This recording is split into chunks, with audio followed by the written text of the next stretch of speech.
नमस्कार। प्रस्तुत है एक लघु कथा जिसकी रचना मैंने स्वयं की है। शीर्षक है धुले कपड़े। लो, आज भी सामने वाले घर में कपड़े तक धुल चुके हैं और बाहर सफाई भी हो चुकी है। और यहाँ गुंजा मैडम अभी बिस्तर से ही नहीं उठी हैं। नितिन मन ही मन बड़बड़ाते हुए बोला, ये रोज का सिलसिला था। नितिन रोज 6 बजे उठ जाता और बाहर बालकनी में व्यायाम करता। फिर लैपटॉप खोलकर चाय नाश्ते का इंतजार करते करते बड़बड़ाता रहता। 10 बजे के करीब उसका ऑनलाइन ऑफिस शुरू हो जाता। सामने वाले मकान में लॉकडाउन शुरू होने के करीब एक हफ्ते पहले नए किराएदार आए थे। परिवार में भाई साहब, भाभी जी और 2 बच्चे थे। औपचारिक नमस्कार तो हो गया था, पर अभी ठीक से परिचय नहीं हो पाया था। व्यायाम करते समय नितिन रोज देखता कि उसके उठने से पहले ही भाभी जी के घर की सफाई भी हो जाती थी और कपड़े भी धुल जाते थे।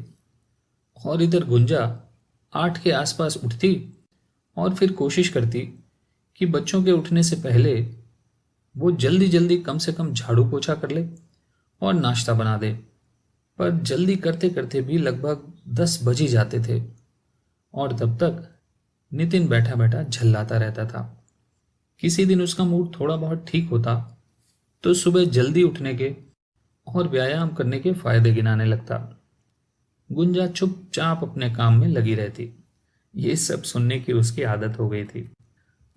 लॉकडाउन के पहले घर में 2 बाइयां आती थीं, पर अब सारा काम उसे खुद ही करना था।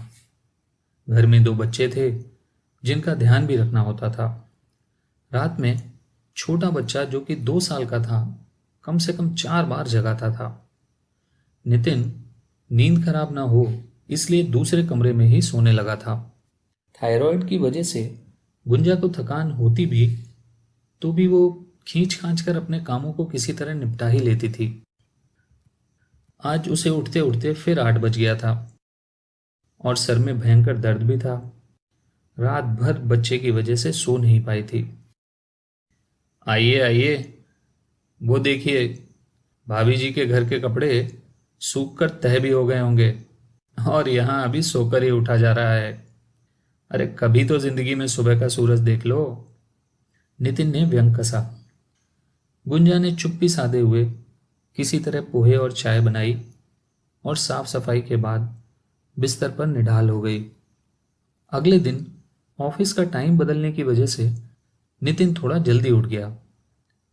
अभी पूरी तरह से रोशनी नहीं हुई थी। जब वो बालकनी में आया तो आदतन सामने के घर पे नजर चली ही गई। देखा तो भाई साहब झाड़ू लगा रहे थे और थोड़ी देर बाद उन्होंने बालकनी में रखी वॉशिंग मशीन में कपड़े धोकर भी डाल दिए। उनके घर की लाइट्स अभी बंद ही थीं। नितिन को लगा कि शायद आज भाभी जी की तबीयत खराब है, पर करीब एक हफ्ते तक जब उसने देखा कि भाई साहब ये काम कर रहे हैं तो उसे लगा शायद भाभी जी की तबीयत ज्यादा खराब हो गई है। शाम को भाई साहब गेट पर ही दिखाई दे गए तो नितिन ने उनसे बातों बातों में भाभी जी की तबीयत के बारे में पूछ ही लिया। भाई साहब थोड़ा आश्चर्य करते हुए बोले, वहीदा तो ठीक है, उसको तो कुछ नहीं हुआ। तो नितिन ने थोड़ा सकुचाते हुए कहा, वो आपको सुबह झाड़ू लगाते और कपड़े धोते देखा तो ऐसा लगा। ओह वो, भाई साहब थोड़ा हंसते हुए बोले, बात दरअसल ये है कि आपकी भाभी को थायराइड है तो काफी थकान हो जाती है और फिर असलम और समीरा का ख्याल भी तो रखना होता है उन्हें।